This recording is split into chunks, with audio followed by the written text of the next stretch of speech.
let's get to it. The smooth prints that you see on printables, Thingiverse, and all that stuff are kind of boring, and they usually tend to have a zip down the back of the models, and that's a printer setting.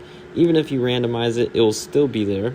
But if you follow along and learn how to add textures, those will disappear, and you'll overall have a better looking model. Now, I do also have a stamped sphere, and what I wanted to do here was just show you the knotted texture in a bigger format and what the tutorial is about.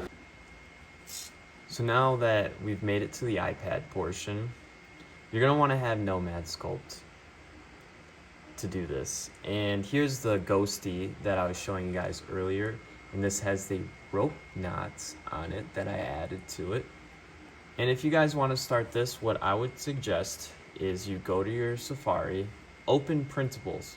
Now the reason I'm doing it with this ghosty is the license type, and I believe if you go to details it will show you the licensing down here.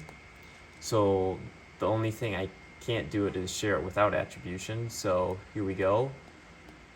The designer is Father Licorice, okay? And here's the ghosty. Let's see what it looks like. So these are the regular ghosties. There's nothing on them. They're very smooth. But I thought for this year's Halloween, to prepare for that, I wanted to do something different. So download the model, and after it's done downloading, go to your browser and search "not texture" up there, and one of the first results should be this Adobe stock image. And now the reason I'm using the Adobe stock image is I'm assuming since it's stock, it's a Creative Commons license. It will have licensing details down there. And Adobe has a bunch of other ones too if you click on their website. And what you'll want to do is save the image that you like. I would recommend a black and white image like this or this one right here because they're very clear, and this is better on Nomad Sculpt. So once you have those downloaded, go to Nomad Sculpt and we'll start fresh. So what I'll do is hit add. Actually, no, it's not add. Hit your file icon, add to scene, import new file, and you'll go to your ghosty and you hit open. Now I need to hide the other ghosty. So now what you have is this very fresh and smooth ghosty to work on. But before we do that, we'll actually need to learn how to do it on a sphere. So go to that sphere, hide that, click on this. We want to validate it. Now what I would recommend doing is slicing this in half. Get your trim tool out, pull it to the side. Now this may look different, my settings are different. Yours might automatically trim it. Okay, so now that we have it trimmed, go to the stamp tool. Now when you're here, you'll want to go up to the tool here and click the brush right here. And this is, I like using the stamp to practice with first, and then you go to alpha. As you can see, mine is already loaded with that, the knot picture. So what you would do is you'd tap it, you'd hit import photos, and then tap that. And I'm not going to do that obviously because I have family photos on there and it's already preloaded. I would recommend cropping it, and the reason for that is because you could get a finer detail if you wanted to. But now for the settings, I left my settings here so that they'll be very easy to follow along with. There's only lock and radius. Your alpha should be, your scaling should be at 2. I like the rotation at 360. My mid value is 1. and my tiling is 1. If you do this, your details will be too much, so you want that at 1. My fall off is at this guy, the Catmull, and then my filter, I have allowed dynamic topology, normal radius, area sampling, and my pressure is different because this is not an Apple Pencil. This has its full, it doesn't have a pressure sensor. So now once you have this done, you'll want to subdivide the surface. You want to subdivide it so those details from the rope really stick in there. Now that we have that, we can click on our stamp tool. Oops, turn off symmetry. And now you can see that you can drag it in, and depending on how much or how little, you'll have the knot.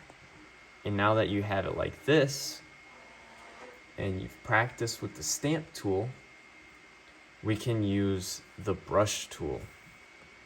But you should clean it up with the smoothing tool. I do this to get rid of those rough edges, and it has an overall cleaner look. Now we have this.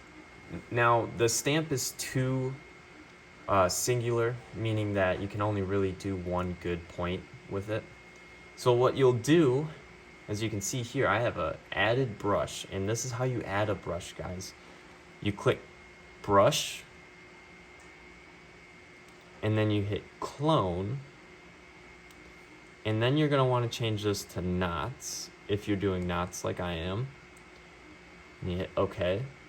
And now from here we have a totally completely different brush, but it's following the same properties as the brush.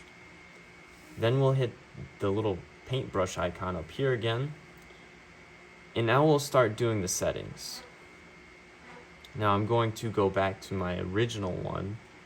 If you want to add the image of that, you go to icon and then you hit image, and then you'll upload your image from here. But with knots, here are the settings that I'm using. With this, I recommend using all 3 of them. Just change them for need-based items, shapes. Sometimes it's better to have your dot, which is your regular brushing, and then your brushing looks like this.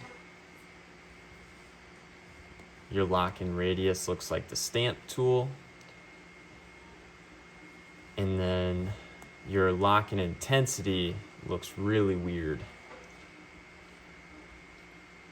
And for this, we still need to actually, before we get going, subdivide your ghosty twice.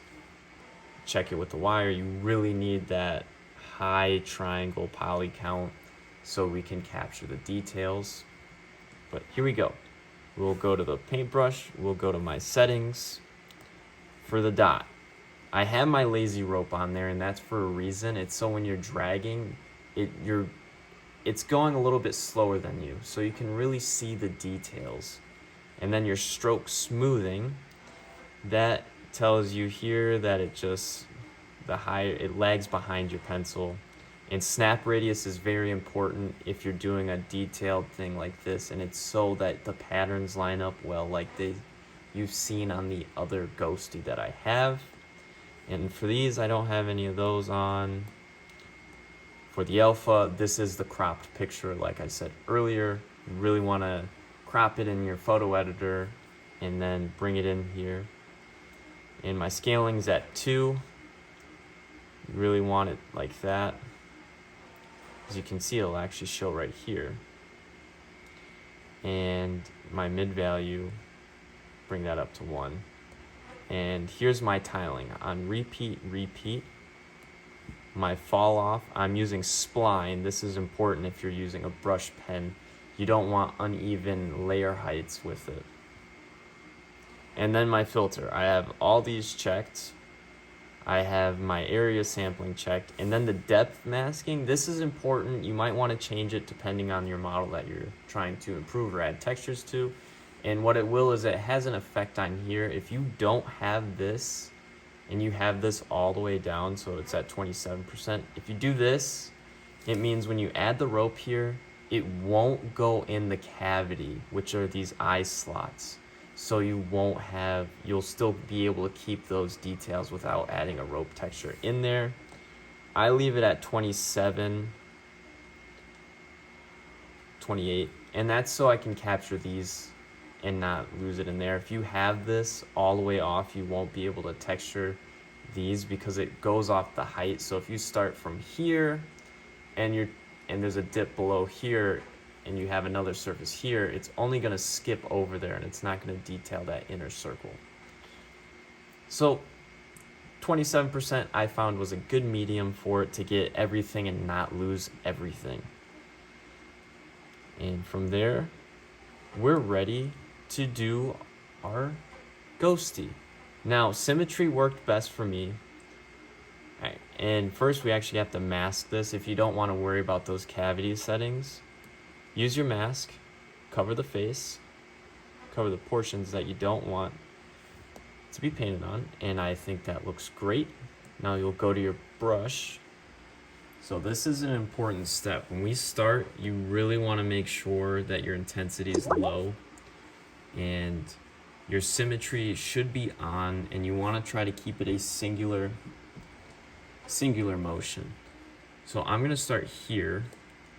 I want to see where this brush lines up with, and I drag it up and over and down, and then I just keep working my way back there.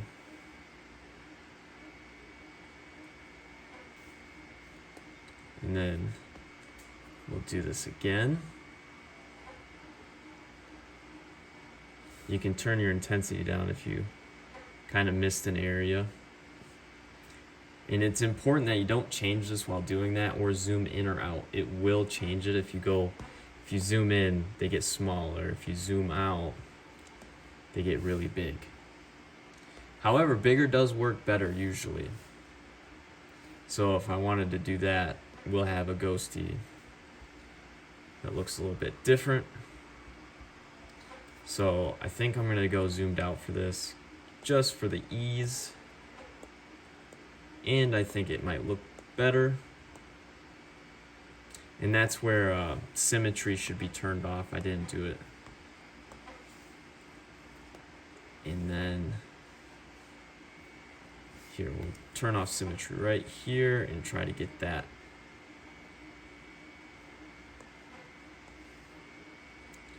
Okay, it may not be perfect, but we have a textured ghosty. And now this is where it makes it look a lot better, is when you have your, you get your smooth tool out and you start working all over it.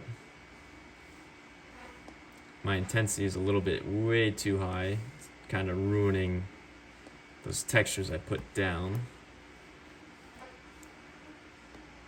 But after I adjusted it, it looks way better. Still a little bit too high. I gotta turn it down just a little bit more. You want your smoothing so it doesn't take it down, like how I have my smooth at intensity 18. This is a perfect one for that, because if you have it too high, oops, can't zoom in, it will take away those edges. So keep going like that. Get these bottom edges cleaned up. And now we have is a textured ghosty. And now with this, you guys save it. And then if you don't know how to export, you'll click on in here, you'll click the one that you want, have everything else deselected, and you'll hit export STL, save it to a USB drive or your cloud if you're using a MacBook. And then from the file here, you can take it and put it onto Cura. But that is how you guys add texture to 3D models in Nomad Sculpt. And I hope you guys can now make some really cool remixes of models, or even to your own models, add some really nice textures with ease, without Blender. Check me out on my socials, please. I am trying to grow my TikTok. For some reason, that is my lowest platform. I have 5,000 followers on there, and I'm trying to get it up to 10,000 for the creator program. Thank you guys for following me along. I hope this tutorial helped you guys. I know it's a little bit longer, but in-depth is better than too quick.